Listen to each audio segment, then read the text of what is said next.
Most important question. This question was asked in SSC CGL. Right. What is the unit digit of 2 power of 3 power of 4, 3 power of 4 power of 5, up to so on 8 power of 9 power of 10. Right.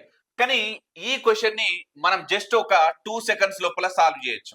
మీకు ఒక logic తెలిసి ఉండాలి. ఏం logic తెలిసి ఉండాలి అని అంటే, ఎప్పుడైనా సరే 5ను ఈవెన్ నెంబర్ తో మల్టిప్లై చేస్తే మనకు యూనిట్ ప్లేస్ లో వచ్చేటువంటి వాల్యూ 0.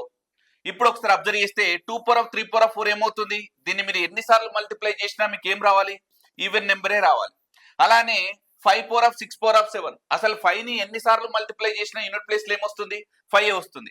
అంటే సింపుల్ గా 5 ఇంటూ ఈవెన్, 5 ఇంటూ ఈవెన్ ఏం రావాలి మనకు? 0. సో కాబట్టి option C is the right answer. ఈ క్వశ్చన్ ఒకసారి చూద్దాం.